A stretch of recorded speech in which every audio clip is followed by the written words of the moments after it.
Corona virus यानी कि कोविड-19 का इंडियन और ग्लोबल इकोनॉमी के ऊपर क्या इंपैक्ट रहेगा। इसको लेकर के दुनिया की टॉप इकोनॉमिकल इंस्टीट्यूशंस जैसे कि इंटरनेशनल मॉनिटरी फंड यानी कि IMF, वर्ल्ड बैंक, KPMG और स्टैंडर्ड एंड पुअर का क्या मानना है। क्या महामंदी का एक ऐसा दौर शुरू हो सकता है जो दुनिया भर की इकोनॉमीज को हिला के रख देगा। तो आइए स्टार्ट करते हैं। सबसे पहले हम बात करते हैं इंटरनेशनल मॉनिटरी फंड यानी कि IMF की, जिसमें 189 देश शामिल हैं। IMF दुनिया के कई लो इनकम वाले कंट्रीज यानी कि गरीब देशों को 0% रेट ऑफ इंटरेस्ट पे लोन भी देता है। IMF की मैनेजिंग डायरेक्टर क्रिस्टालिना जॉर्जीवा ने कहा है कि ये क्लियर है कि ग्लोबल इकोनॉमी रिसेशन के एक बहुत ही खराब और खतरनाक दौर में प्रवेश कर चुकी है, जो 2008 के फाइनेंशियल क्राइसिस से भी बड़ा हो सकता है और एशियाई अर्थव्यवस्था का हाल तो और भी बुरा होगा। IMF का मानना है कि 60 साल में पहली बार एशियाई अर्थव्यवस्था के विकास का पहिया पूरी तरीके से थम सकता है। अगर ग्रोथ रेट की बात करें तो ओवरऑल एशिया का ग्रोथ रेट रहेगा 0%। जी हाँ, 0%। और एशिया के सर्विस सेक्टर पे तो इसका बहुत ही ज़्यादा प्रभाव पड़ेगा। दुनिया के लगभग आधे से भी ज़्यादा देशों ने IMF से फंड यानी कि लोन की मांग की है। IMF का मानना है कि इस रिसेशन से ग्लोबल इकोनॉमी को करीबन $9 ट्रिलियन यानी कि 628 लाख करोड़ रुपए का नुकसान हो सकता है। ये पैसे इतने बड़े हैं कि जापान और जर्मनी की इकोनॉमी का टोटल भी इतना नहीं होता।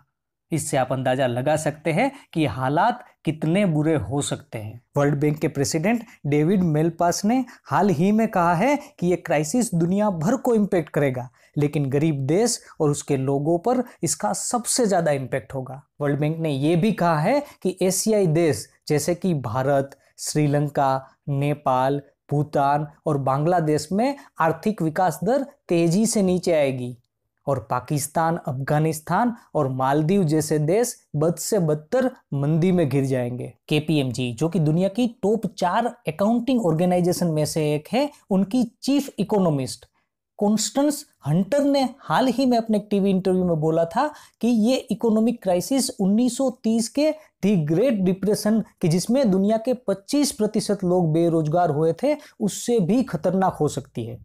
1930 में भी इकोनॉमी की हालत इतनी जल्दी से खराब नहीं हुई थी जो इस वक्त हो गई है।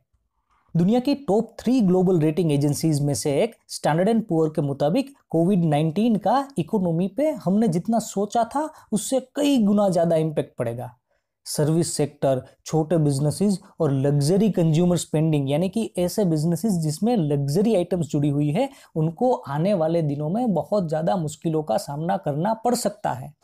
इंडिया के बारे में स्टैंडर्ड एंड पुअर ने कुछ पॉजिटिव बात बोली है। उनके मुताबिक इस साल इंडिया का ग्रोथ रेट 1.8% रहेगा, लेकिन अगले साल ये उछलकर 7.5% तक रह सकता है, जो कि चाइना के ग्रोथ रेट से भी ज्यादा होगा। RBI ने माना है कि इंडियन इकोनॉमी शॉर्ट टर्म में गिरेगी और RBI के गवर्नर शक्तिकांत दास ने भी IMF की स्टडी का हवाला देते हुए कहा है कि भारत की एक्सपेक्टेड GDP ग्रोथ रेट इस साल 1.9% के आसपास रहेगी, लेकिन उन्होंने ये भी कहा है कि ये ग्रोथ रेट G20 के सभी देशों के ग्रोथ रेट से ज्यादा है, तो हमारे लिए ये बहुत ही पॉजिटिव बात है। शक्तिकांत दास ने यह भी कहा कि फाइनेंशियल ईयर 21-22 में ये ग्रोथ रेट बढ़कर 7.4% हो जाएगी। इसका मतलब यह है कि RBI के मुताबिक ये रिसेशन वी शेप्ड होगा। जी हाँ दोस्तों, रिसेशन 3 प्रकार के होते हैं, जिसमें सबसे पहला प्रकार है वी शेप्ड रिसेशन, जिसमें कंट्री का GDP बहुत ही जल्दी गिरता है, लेकिन थोड़े ही टाइम में ये फिर से उभर जाता है और इकोनॉमी रिवाइव हो जाती है।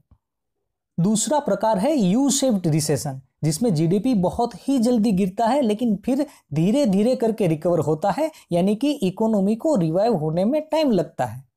और तीसरा प्रकार है एल शेप्ड रिसेशन, जिसमें देश का GDP बहुत ही जल्दी नीचे तो गिर जाता है, लेकिन फिर रिकवर होने में उसे बहुत बहुत ज़्यादा टाइम लग जाता है। तो हम आशा करते हैं कि कोविड-19 यानी कि कोरोना वायरस के चलते जो रिसेशन आएगा वो वी शेप्ड रहेगा और बहुत ही जल्दी हम इससे उभर पाएंगे। तो आज के वीडियो में इतना ही, जल्द ही मिलते हैं।